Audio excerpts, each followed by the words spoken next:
Hello friends, good evening. তো দেখো আমরা সন্ধ্যা 6টার মধ্যে এখানে চলে এসেছি।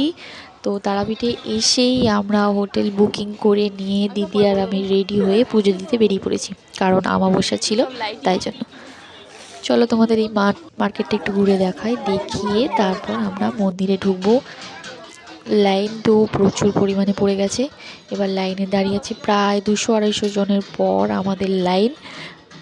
আমরা গেছি 6টার সময় আর বাড়ি ফিরেছি 10:30টার সময়, মানে ওই হোটেলে। এবার সমস্ত দাঁড়িয়ে আছি, তোমরা দেখতেই পাচ্ছ। মন্দিরের ভেতরে ভিডিও করা নিষিদ্ধ আছে, আর এতই ভিড় একটু যে ভিডিও করব সেইটুকু উপায় নেই। আমাদের পুজো দেওয়া হয়ে গেছে এবং আমরা সবাই খুব এনজয় করেছি, আমার ছোট্ট সোনাও খুব এনজয় করছে। এরপরের ভিডিও আমি কিছুক্ষণের মধ্যে আপলোড দেবো। চলো টাটা।